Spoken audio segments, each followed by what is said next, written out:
کسی بدبو کو نہیں آنے دے گی، طبیعت کو تازہ دم رکھے گی، سکون میں رہیں گی۔ لیکن نبی پاک علیہ السلام کی محبت کے کچھ تقاضے ہیں، ان تقاضوں کو سمجھنا پڑے گا۔ بالخصوص امت اس وقت جس جگہ پہ کھڑی ہے، آپ دیکھیں کہ اتنی بربریت اور اس جیتے جاگتے دیکھتے ماحول میں کہ جس میں ہر چیز کیمرے کی آنکھ دیکھ رہی ہے، اس میں اس قدر زیادہ اسرائیل کی جارحیت، اس کے جواب میں دو تین تازیانے ہیں وہ سمجھنے والے۔ ایک ہے کہ میں کوئی جذباتی بات کروں گا، آپ اس کی تائید کر دیں گے۔ ایک ہے کہ پہلوؤں پر غور کرنے کا وقت ہے کہ اتنے کٹھن ماحول میں بھی اگر مسلم امہ کے لیڈر بیدار نہیں ہو رہے تو آپ کو پس منظر سمجھنا پڑے گا کہ ہم نے نبی پاک کی محبت کے تقاضوں کو نہیں سمجھا۔ حضور سے محبت ہے نا، تو پھر نبی پاک کو تو سادہ طرز زندگی پسند ہے، حضور کو تو پسند نہیں ہے۔ اللہ کے محبوب نے تو دعا مانگ کے فقیری لی اللہ تعالیٰ سے۔ آپ کو پتہ ہے جب بندہ بہت زیادہ آسانیوں میں چلا جاتا ہے، بہت زیادہ اس کے پاس سہولیات ہو جاتی ہے، اس کا مرنے کو دل نہیں کرتا۔ خود نبی پاک علیہ السلام نے فرمایا قیامت کے قریب کافر تم پر جھپٹیں گے جس طرح بھوکے لوگ کھانے پر جھپٹتے ہیں۔ حضور کیوں، ہم تھوڑے ہوں گے؟ فرمایا نہیں، تمہیں دنیا سے محبت ہو جائے گی اور موت تمہیں بری لگے گی۔ اتنے بڑے بڑے بنگلے، عالی شان محلات، کس کا چھوڑ کے مرنے کو جی چاہتا ہے معاذ اللہ۔ نبی پاک کی محبت کا تقاضا سمجھو، ایسا نہیں کہ وہاں دولت آئی نہیں۔ حضور تو فرماتے ہیں کہ اللہ نے خزانوں کی کنجیاں میرے ہاتھ میں رکھ دی ہیں، لیکن میں نے عرض کیا مالک ایک وقت روٹی دینا اور ایک وقت کا فاقہ دینا۔ کنجیاں خزانوں کی اللہ نے دی۔ جب تک آپ اپنا طرز زندگی، یہ جو بہت دنیا کا پیار ہے نا،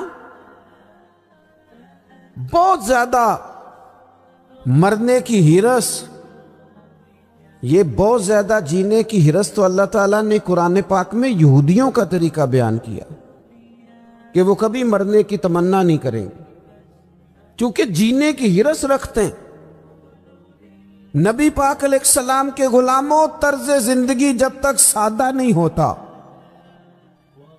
اور جب تک یہ دنیا کے جھمیلوں سے کسی کو دولت دے کر پیچھے کر دیا جاتا ہے، کسی کو عہدہ دے کر چپ کرا دیا جاتا ہے، کسی کو اقتدار دے کر چپ کرا دیا جاتا ہے، رسول اللہ صلی اللہ علیہ وسلم کے سچے غلام، ان ایک بات کی سمجھ آ گئی تھی کہ ہمیں ہمارے رب نے کہا ہے قُلْ إِن كُنْتُمْ تُحِبُّونَ اللَّهَ فَاتَّبِعُونِي يُحْبِبْكُمُ اللَّهُ۔ اے محبوب آپ ان سے فرما دیں اگر رب سے محبت کرنا چاہتے ہیں تو آپ کی پیروی کریں، اللہ خود ان سے محبت فرمائے گا۔ جب رب بھی ان کا ہو جائے گا، جب رب بھی ان کا کی محمد سے وفاتوں نے، تو ہم یہ جہاں چیز ہے کیا، یہ لوح و قلم تیرے ہیں، اس کا کیا مطلب ہوا؟ لوح و قلم، قلم لکھتی ہے نا تقدیریں، مقدر فیصلے، تو لوح و قلم تیرے ہیں، اس کا مطلب یہ ہے کہ پھر رب کریم تیرے اوپر فضل کرے گا اور وہ جن فیصلوں کی امت کو دیانت سے چاہت ہے، اللہ اپنے فضل سے وہ فیصلے فرمائے گا۔ جب تک زندگی حضور کی غلامی کی طرف نہیں جاتی، وہ اللہ تعالیٰ کی تائید نہیں پاتی۔ حضرت عبداللہ ابن حذافہ رضی اللہ تعالیٰ عنہ کو رومیوں نے قید کر لیا تھا، اور جب رومی آپ کو قید کر رہے تھے، پکڑ رہے تھے، جنگ میں کچھ موڑ ایسا آ گیا کہ بظاہر مسلمانوں کے قدم پیچھے ہٹ رہے تھے۔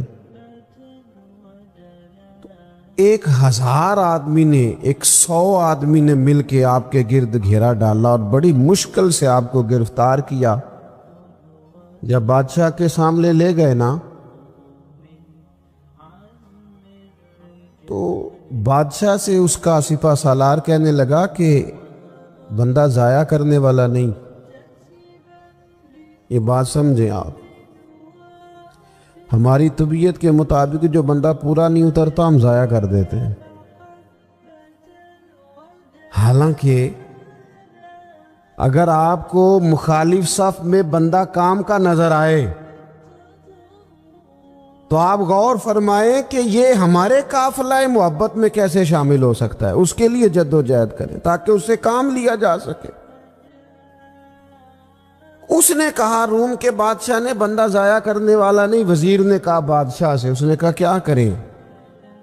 کچھ ایسا کریں کہ یہ معاذ اللہ ہمارے دین میں آج، اور قرآن مجید نے واضح کہہ دیا ہے کہ یہودی اور عیسائی تم سے راضی نہیں ہو سکتے حتی تتبع ملتہم، جب تک کہ تم ان کے دین کی پیروی نہ کرو۔ ان کو کسی طریقے سے معاذ اللہ عیسائی بنایا جائے۔ تو بادشاہ کہنے لگا 2-3 چیزیں ہیں جس سے کوئی بندہ بھی خریدا جا سکتا ہے، کر لیتے ہیں بات۔ اس نے سب سے پہلے حضرت عبداللہ ابن حذافہ سے کہا کہ جتنے پیسے آپ کہیں گے آپ کو ملیں گے، آپ اس دین میں آ جائیں معاذ اللہ۔ تو حضرت عبداللہ ابن حذافہ نا، کچھ لوگ بڑے سیانے ہوتے ہیں، بردبار ہوتے ہیں، بعض باتوں پر غصہ نہیں کرتے، ہنستے ہیں۔ حضرت عبداللہ ابن حذافہ ہنس پڑے، فرمانے لگے تجھے کس نے بادشاہ بنایا؟ تو بڑا بیوقوف آدمی ہے۔ اس نے کہا کیا مطلب؟ فرمانے لگے نادان، میں تو تلوار لے کے میدان میں آیا ہوں، مجھے دولت کمانی ہوتی میں تجارت کرتا، میں تجارت نہیں کر رہا، میں تو شہادت کے لیے نکلا ہوا ہوں، اور تو مجھے کہہ رہا ہے پیسے لے لے، کو عقل کی بات کر۔ اس نے دوسری بات کی، اس نے کہا کہ میں بادشاہ ہوں، میرے نیچے جتنے بھی عہدے ہیں، وزیر، مشیر، وزیر خزانہ، جو آپ عہدہ کہیں گے آپ کو دے دیا جائے گا، آپ اس طرف آ جائیں۔ تو حضرت عبداللہ ابن حذافہ کہنے لگے پھر کہتا ہوں تو بڑا نادان ہے۔ فرمانے لگے میں حضور کا صحابی ہوں، اور صحابی ہونے سے بڑا عہدہ دنیا میں ہے ہی کوئی نہیں۔ صحابہ وہ صحابہ جن کی ہر صبح عید ہوتی تھی، خدا کا قرب حاصل تھا، نبی کی دید ہوتی تھی۔ کہا تو مجھے لالچ دے رہا ہے۔ اب انہوں نے ایک نئی چال چلی۔ وزیر کہنے لگا کہ میں ایک اور طرح سے معاذ اللہ کوشش کرتا ہوں پگھلا دینے کی۔ آپ اندر کمرے میں قید تھے تو وہاں ایک خاتون کو بنا سنوار کر بھیج دیے گا۔ دوستو یاد رکھنا، تگڑا اور مضبوط جوان پتہ کون ہوتا ہے؟ جس کی نظریں پوری طرح اس کے کنٹرول میں ہوں۔ یہ علامت جوانی ہے۔ جس آدمی کا پوری طرح، 2 لوگ دنیا میں کبھی کوئی کارنامہ سر انجام نہیں دے سکتے، ایک جو حرام کھاتا ہو، ایک جس کی نظر ناپاک ہو۔ محمد بن قاسم جب یہاں آئے تھے نا تو ایک دن بڑے پریشان تھے، تو ایک بزرگ کہنے لگے آپ کیوں پریشان ہیں؟ کہنے لگے راجہ دہر سے مقابلہ ہے، اور ہماری فوج تو سندھ کے رستے بھی نہیں جانتی، زبان بھی نہیں جانتی، لڑیں گے کیسے؟ 2-4 دن کے بعد ان بزرگوں کی دوبارہ محمد بن قاسم سے ملاقات ہوئی تو بڑے خوش تھے۔ کہا اب آپ کیوں خوش ہیں؟ کہنے لگے وہ میرا مقابلہ نہیں کر سکتا، میں نے تحقیق کر لی۔ کہا کیوں؟ کہنے لگے نظر کا گندا ہے، اور جو نظر کے گندے ہوتے ہیں وہ میدانوں میں ٹھہرا نہیں کرتے۔ میدان کے لیے نکلنے کے لیے پاک جوانی کی ضرورت ہوتی۔ تطہیر مزاج ہونا ضروری ہوتا ہے، پاکیزہ افکار اور سچی اور سچی ستھری سوچوں کا ہونا ضروری ہوتا ہے۔ اس لیے فرمایا کہ میرا مقابلہ نہیں کر سکتا۔ حضرت عبداللہ ابن حذافہ کمرے میں تھے تو وزیر کی بیٹی اندر سجی سنوری پہنچ گئی۔ جیسے ہی آپ نے اس کفر کی چال کو دیکھا تو تیمم کر کے نفل شروع کیے۔ وہ ساری رات بیٹھی رہی، رب کا بندہ ساری رات عبادت کرتا رہا۔ عبادت بڑا سہارا ہے، مصلی بڑا سہارا ہے اللہ کے بندوں۔ صبح دروازہ کھولا، وزیر نے اپنی بچی سے پوچھنا چاہتا تھا رزلٹ کیا نکلا، تو وہ کہنے لگی پیچھے ہٹ جا، اب تیرا میرا تعلق کوئی نہیں، میں نے نبی پاک کا کلمہ پڑھ لیا ہے۔ اس نے کہا میں نے بھی زمانہ دیکھا ہے، پر یہ کیا لوگ ہیں، کستوری کے بنے ہوئے، سندل سے دھلے ہوئے ہیں، کہ میں ساری رات کمرے میں رہی اور 100 اور 1000 آدمی جس جوان کا مقابلہ نہ کر سکے، اتنا طاقتور جوان کمرے میں رہا اور اسے نظر اٹھا کے نہ دیکھا۔ او کچا رنگ للاری والا جڑا چڑھدا تے لیندا رہندا ہے، اے عشق تیرے دا رنگ محمد چڑھیا پھر نہیں لیندا۔ سبحان نے کہا ایک دفعہ نظر اٹھا کے نہیں دیکھا، کمال ہو گئی۔ اتنے بڑے لوگ، اتنی بڑی سعادت مندی، فیروز بختی، معاملہ فہمی حد ہو گئی۔ اللہ اکبر۔ دوستو، بادشاہ جب پوری طرح ہار گیا نا، اس نے کہا مار دو۔ تیل گرم کیا ایک کڑاہی میں، اور جب آپ کو اس میں ڈالنے لگے تو آپ کی آنکھوں میں آنسو آ گئے۔ بادشاہ کا خیال ہوا شاید نرم ہو گئے ہیں، کہنے لگا روئے کیوں؟ فرمانے لگے سوچتا ہوں جان ہی ایک ہے، کتنا مزہ ہے اس کی راہ میں جان دینے کا، کتنی لذت ہے اس کے نام پر مرنے میں، کتنا لطف ہے جے تو چڑھیا اُتے دار بھی نہیں، تے جے تو وکیا عشق بازار بھی نہیں، تے ایڈا سستا سودا پیار بھی نہیں، تے ایڈا سستا لبدا یار بھی نہیں۔ کئی جنگل گانے پیندے نی، کئی دوزخ لنگنے پیندے نی، جے اس ملوں بھی مل جاوے، ایدوں سستا ہور بپار بھی نہیں۔ تے کچھ سمجھ نہ آوے لوکاں نوں وہ کادے نال شہید کرے، ڈٹھی یار دے ہتھ تلوار بھی نہیں، پر او دا خالی جاندا وار بھی نہیں۔ کہنے لگے ایک جان ہے نا، تو دل کرتا ہے ہزاروں ہوتی تو ایک ایک کر کے محبوب کے نام پہ قربان کرتا، جب میرے پاس ہے ہی ایک، کروں کیا؟ حضرت عبداللہ ابن حذافہ رضی اللہ تعالیٰ عنہ جب روئے اور بادشاہ نے یہ بات سنی تو بادشاہ اٹھ کے کھڑا ہو گیا، سارے وزیروں مشیروں کو کہنے لگا تم نے کہا تھا نا بندہ ضائع کرنے والا نہیں، یہ بھی ضائع کرنے والا نہیں۔ کہنے لگا میرا ماتھا چومو، تم جیسے لوگوں کو قتل نہیں کرنا چاہیے، آزاد کرنا چاہیے۔ عزیز، اپنی زندگی سے نا یہ بہت زیادہ ہرس، ہوس، طمع، اور یہ کسی بات کی بھی ہو، ہرس صرف پیسوں کی نہیں ہوتی، شہرت کی بھی ہوتی ہے۔ یہ بیماری انسان کو اقتدار کی بھی ہوتی ہے، تعریف کی بھی بیماری ہوتی ہے، یہ سارے نقص ہوتے ہیں لوگوں کو، اور معاذ اللہ بعض جبوں کبوں کے اندر بھی ہوتے ہیں، وہاں بھی پنپتے ہیں۔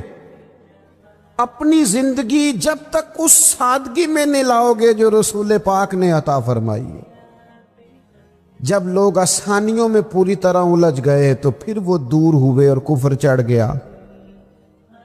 دوسری بات، اللہ کے محبوب صلی اللہ تعالی علیہ وسلم کی محبت ہم سے تقاضا کرتی ہے کہ ہم اس مشن کے لیے کام کریں جس مشن کے لیے رسول پاک نے کام فرمایا ہے۔ ہم سارے کام بڑے مضبوطی سے، سوچ سمجھ کے، تدبر سے، حکمت سے، تقاضوں کو مد نظر رکھتے ہوئے کرتے ہیں۔ سارے کام دین کے کام میں ہمارا مزاج نہیں ہوتا۔ ہو جائے گا جی، آپ بسم اللہ پڑھیں جی، شروع کریں جی۔ آپ تقاضوں کو سمجھیں، چیزوں کو دبائیں نہیں، چیزوں پر غور کریں۔ کسی کے ذہن کی سطح پر سوال ابھرتا ہے، اس کا تسلی بخش جواب دیں۔ اپنی زندگی میں دین کے کام کے لیے اپنے آپ کو وقف کریں، اور دین کے کام کے بہت سارے پہلو ہیں۔ ہزاروں لوگوں کو قرآن پاک ٹھیک پڑھنا نہیں آتا، ہزارہا لوگ ہیں جو قرآن مجید کے مطالب سے آگاہ نہیں ہیں، دین کی بنیادی ضروریات سے لوگ نابلد ہیں۔ میں آپ کو کس طرح یہ بات سمجھاؤں کہ ہزاروں کی تعداد میں طلاقیں اس لیے ہوتی ہیں کہ مردوں کو طلاق کے مسئلے نہیں آتے، انہیں پتہ نہیں ہے کہ مجھے حقوق زوجین کے معاملے میں کیسے چلنا۔ ڈھیر سارے گھروں میں تباہی اس لیے ہے کہ تربیت اولاد کا دینی منہج ہمیں نہیں پتا۔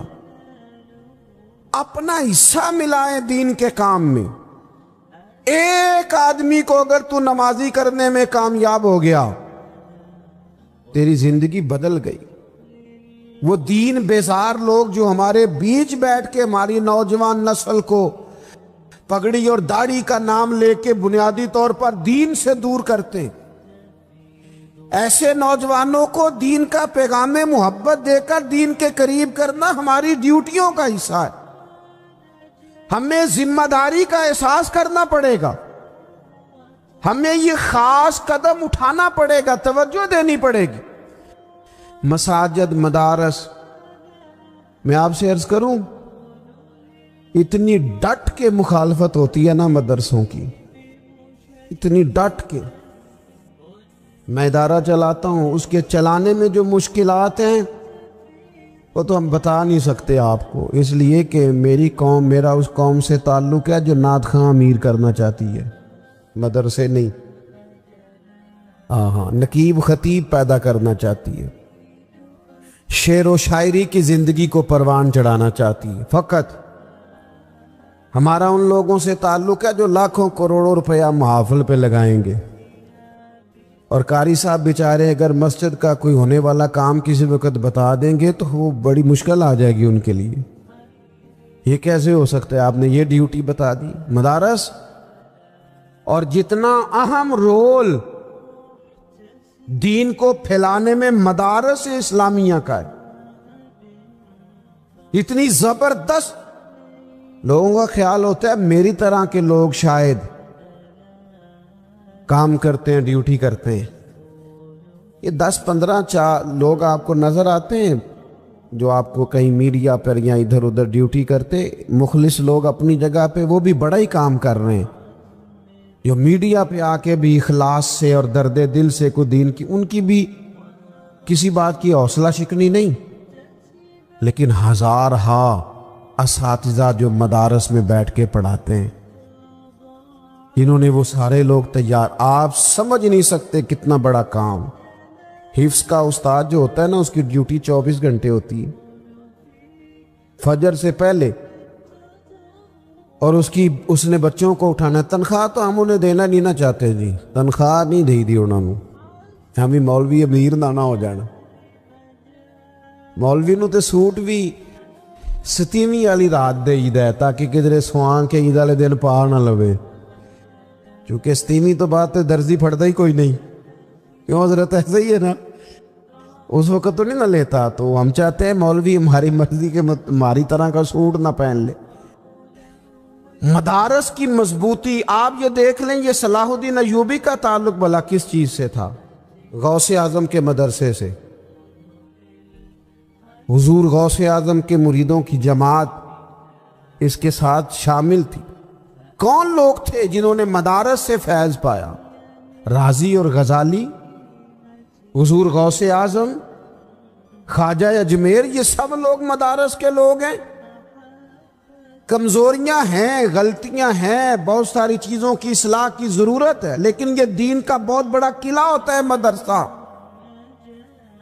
لیکن اس کی مخالفت کی جاتی ہے۔ مجھے بتائیے، اگر مدرسوں میں کمزوریاں ہیں تو کالجوں یونیورسٹیوں میں نہیں ہیں؟ ہم نے کبھی مخالفت کی ہے بند کر دو سارے؟ لیکن لوگوں کا جب خیال آتا ہے، جب ہمارے ایک سابقہ وزیر صاحب تھے، سر راہ کسی دعوت میں میری ان سے ملاقات ہو گئی تو انہوں نے کہا مدرسوں کا کردار کیا ہے آج کے ماحول میں؟ میں نے انہیں کہا کہ مختلف کورسز آپ کراتے ہیں نا، تو اس کے لیے پھر مختلف ویکینسیز ہوتی ہیں، جہاں بچوں کو مدرسے کا کورس کرایا جاتا ہے تو استاد بننا ہوتا ہے، اس نے خطیب بننا ہوتا ہے، مسجد کی ڈیوٹی کرنی ہوتی ہے۔ میں نے کہا آپ بالکل کوئی حکومت سرپرستی نہیں کرتی، لیکن اللہ کا فضل ہے، کبھی آپ نے کوئی مسجد سنی ہے جس میں جمعے والے دن مولوی نہ ملا ہو جمعہ پڑھانے کے لیے؟ کبھی آپ کو رمضان میں ایسی مسجد ملی ہے جس میں قرآن مجید سنانے کے لیے حافظ نہ ملا ہو؟ یہ ہو سکتا ہے کسی حافظ کو مسجد نہ ملے۔ تو مدارس کے ذمے جو کام تھا مدارس نے جم کے کیا ہے اور ڈٹ کے کیا اللہ کے فضل سے۔ اور مدارس کے لوگوں کو بھی کمزور نہیں پڑنا چاہیے، کبھی کسی وزیر مشیر مالدار کے روب میں نہیں آنا چاہیے، قطعاً نہیں۔ کیوں؟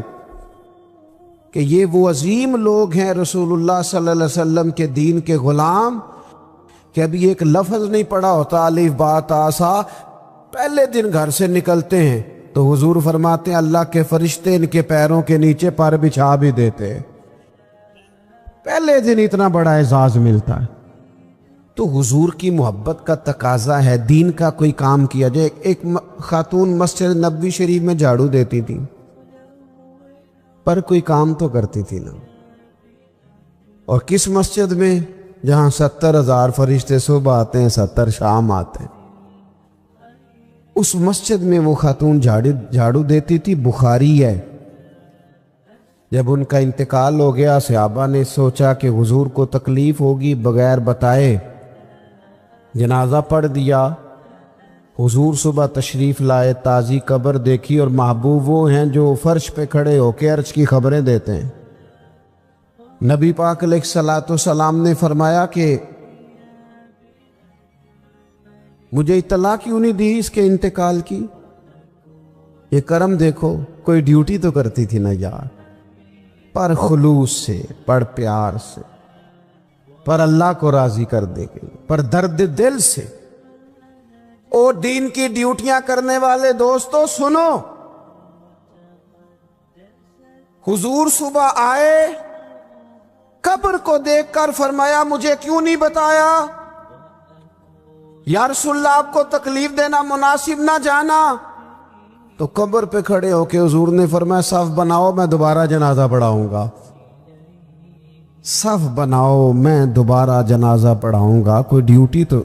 تیسرا تقاضا حضور کی محبت کا، سمجھو میں بس بڑی جلدی بات سمیٹنے لگا ہوں، حضور کی امت سے پیار کرو، یہ نبی پاک کی محبت کا تقاضا ہے۔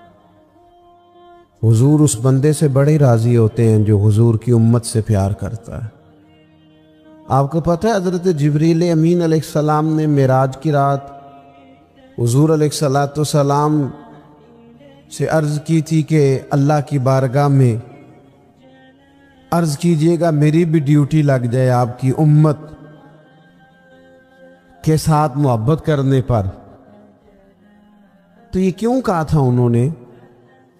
علماء نے لکھا اس لیے کہا تھا کہ حضرت جبریل بھی جانتے ہیں کہ حضور کی امت سے محبت کی بات کی جائے نا تو نبی پاک راضی ہوتے ہیں۔ امت سے پیار کرو گے نا، امت سے ایک صرف بات کا خیال رکھنا، عقیدہ برا ہو تو بات دوسری ہے، ورنہ میرے محبوب کی امت کا ایک ایک شخص جو مدینے والے کا کلمہ پڑھتا ہے، جو حضور کا غلام ہے، اس کے بارے میں اپنے دل میں گنجائش رکھنا، پیار رکھنا، وارفتگی رکھنا۔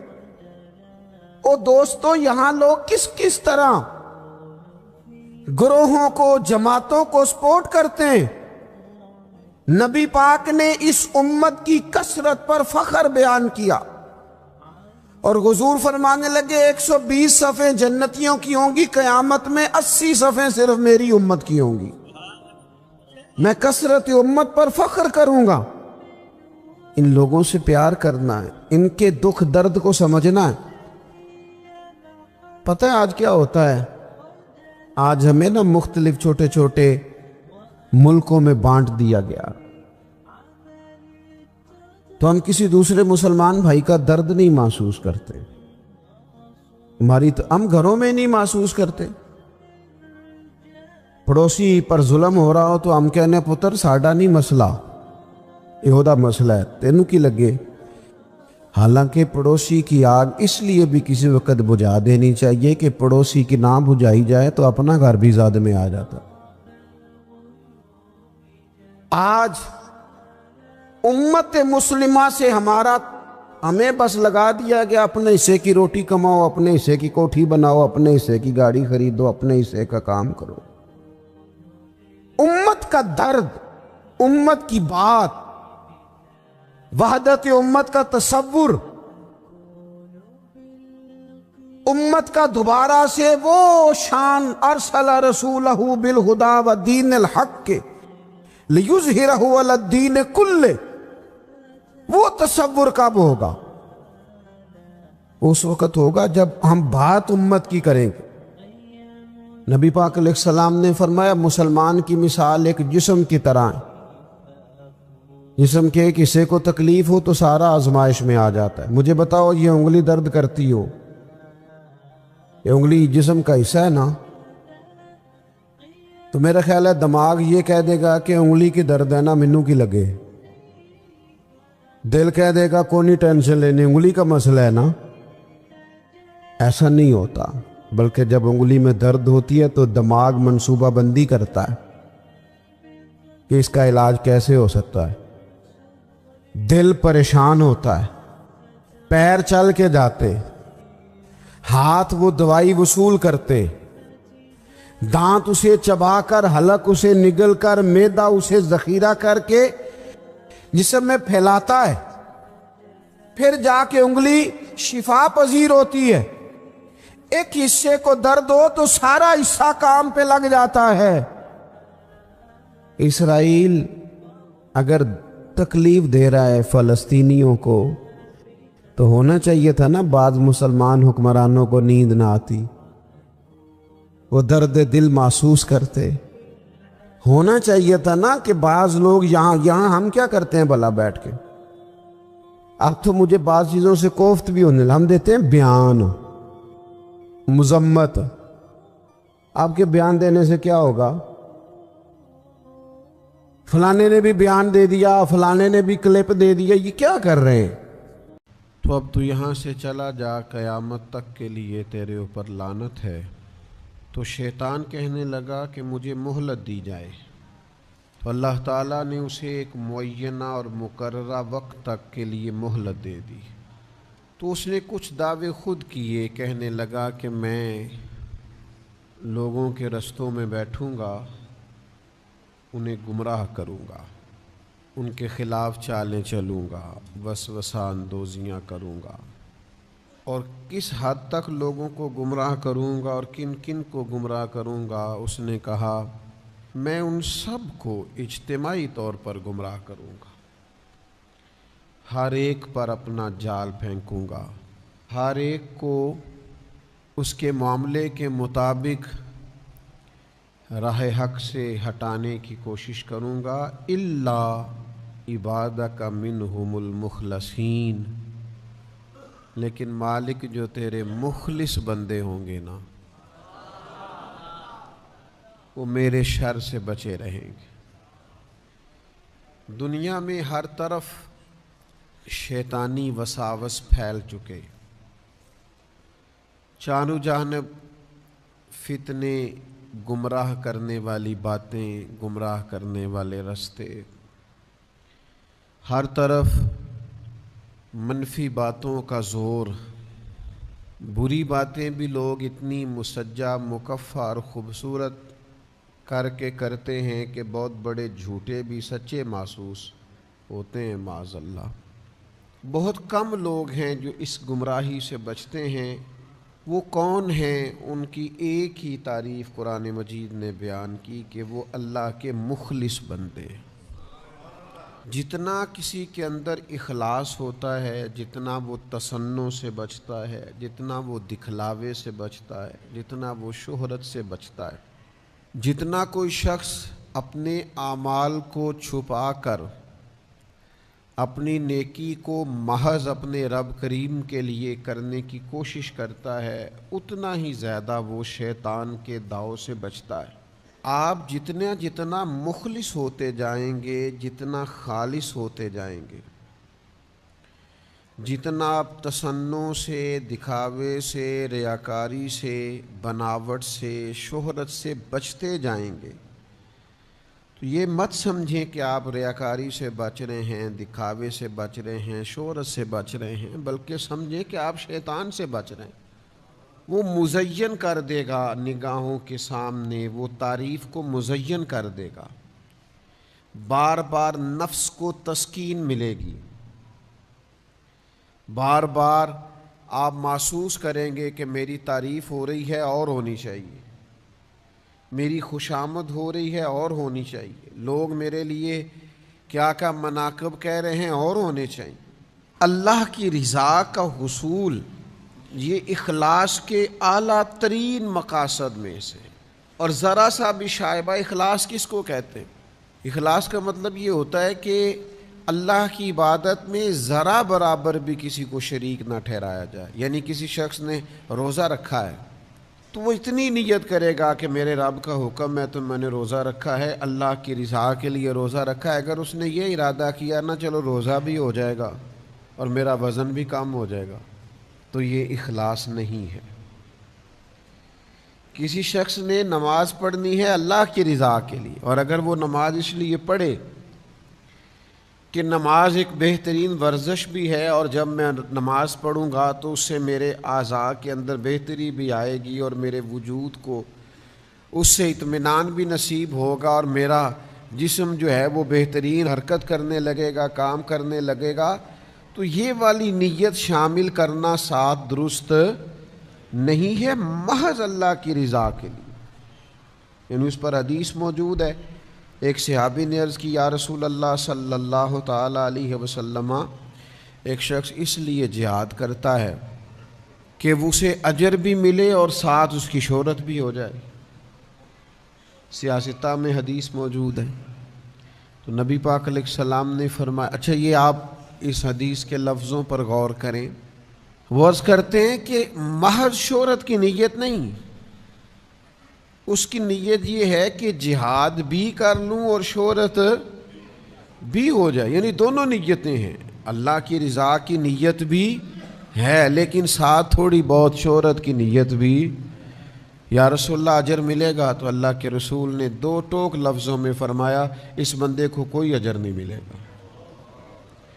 پھر عرض کی دوسری دفعہ یا رسول اللہ نیت جہاد کی بھی ہے لیکن ساتھ اس کا خیال ہے کہ مشہور بھی ہو جاؤں، تو کریم فرمانے لگے اسے کوئی اجر نہیں ملے گا۔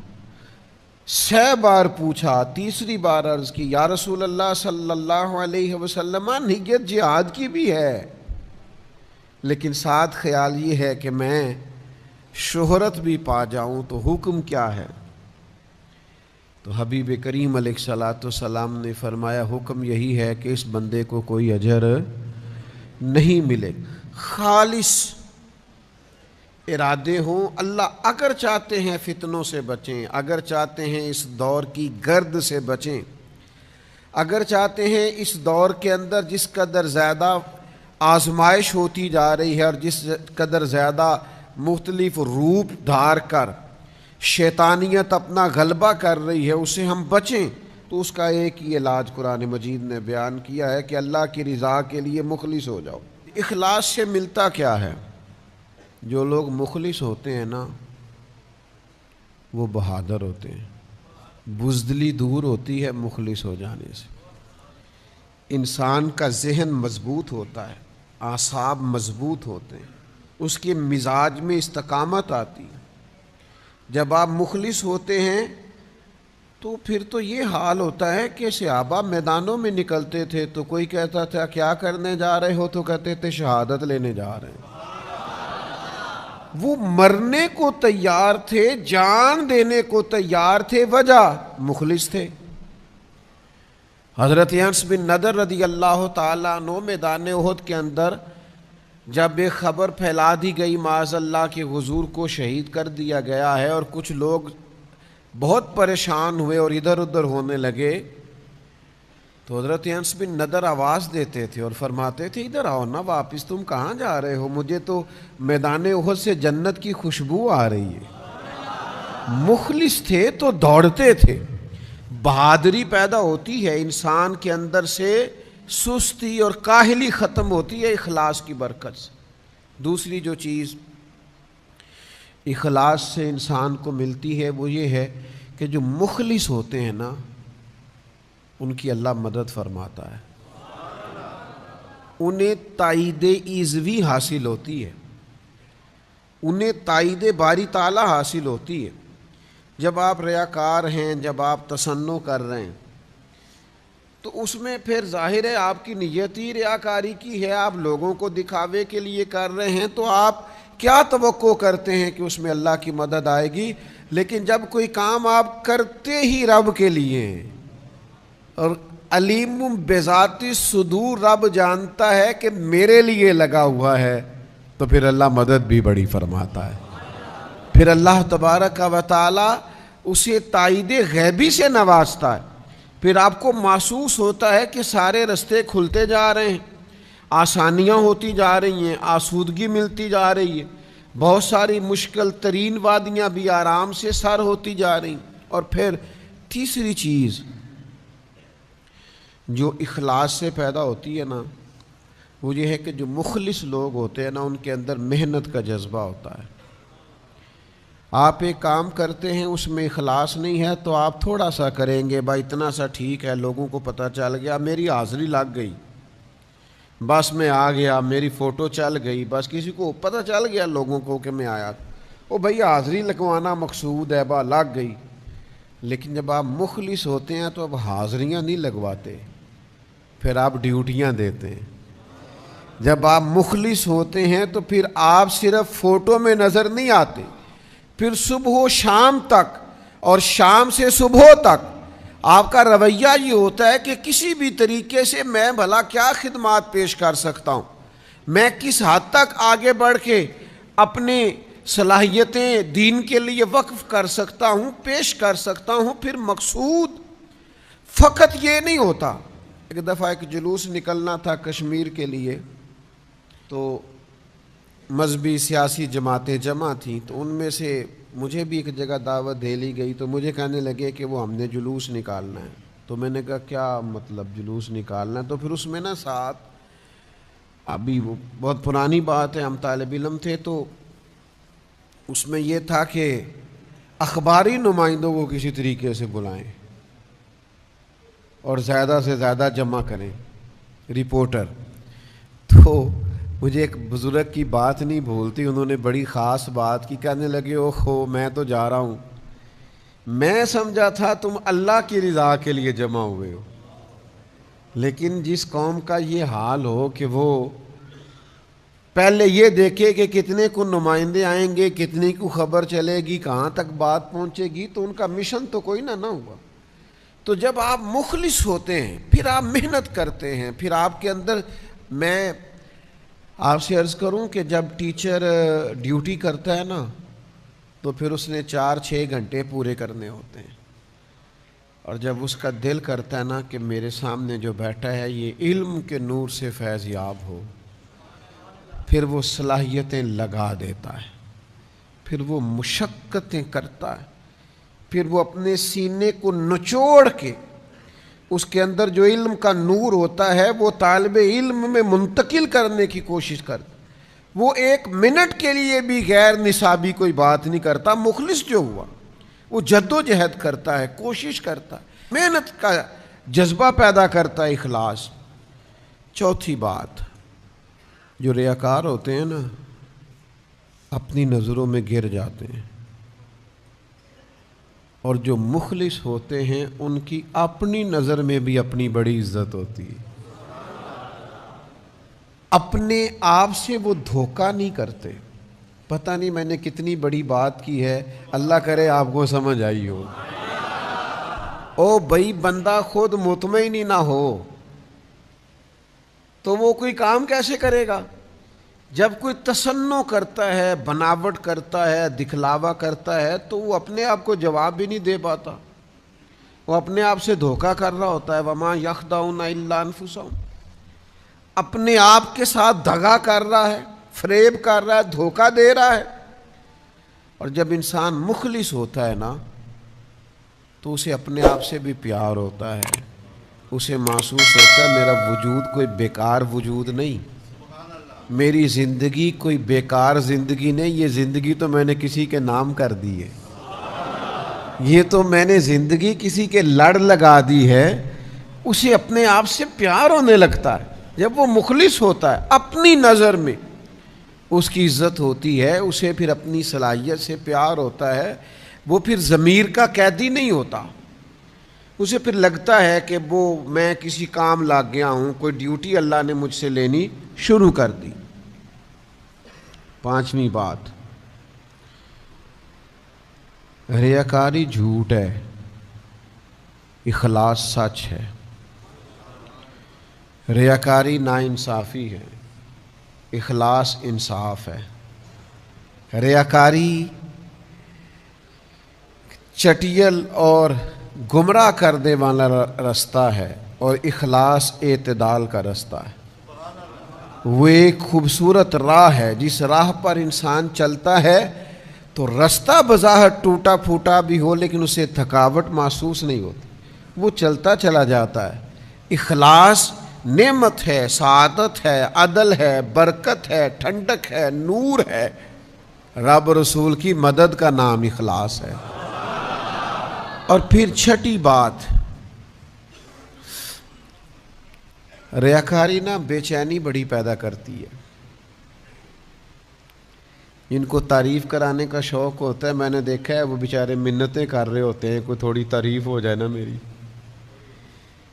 جن کو تعریفیں کرانے کا, خوش آمدیں سننے کا شوق ہو جاتا ہے نا, وہ بیچارے ہر وقت اپنے منہ سے کہتے رہتے ہیں شکر ہے جی اللہ کا, بڑا اللہ کا فضل ہے.